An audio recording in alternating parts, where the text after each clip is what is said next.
டிஒஎஃப்ஐயின் 2024ஆம் ஆண்டு சுதந்திர தின விளையாட்டு விழாவில் விலைவாசி நாடகம் மாணவர்கள் நடித்தது. முதல் காட்சி மளிகை கடை. 3 நாள் சொல்லிட்டு இருக்கேன், இன்னும் 8 வரல பாருங்க தம்பி. ஹலோ, தனிக்கன் பையனாப்பா? சீக்கிரம் 8 வாப்பா. ஆமாப்பா, மளிகை கடையில இருந்தா கூப்பிடுறேன். 8 வரியா? சரி, சீக்கிரம் 8 வா.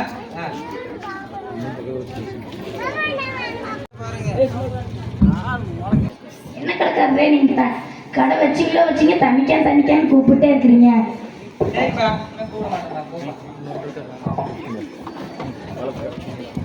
வாழைப்பழ தாரே உங்களுக்கு தெரியலையாப்பா? அதுல 100 படம் இருக்கும்பா. அதுவாப்பா 2 படம் 5 ரூபாப்பா. என்னன்னாச்சு? முன்னாடிலாம் 1 ரூபாய்க்கு 2 பழம் சொல்லுவீங்க, இப்ப 5 ரூபாய்க்கு 2 பழம் சொல்றீங்க. என்ன வளர்ந்துட்டீங்களே?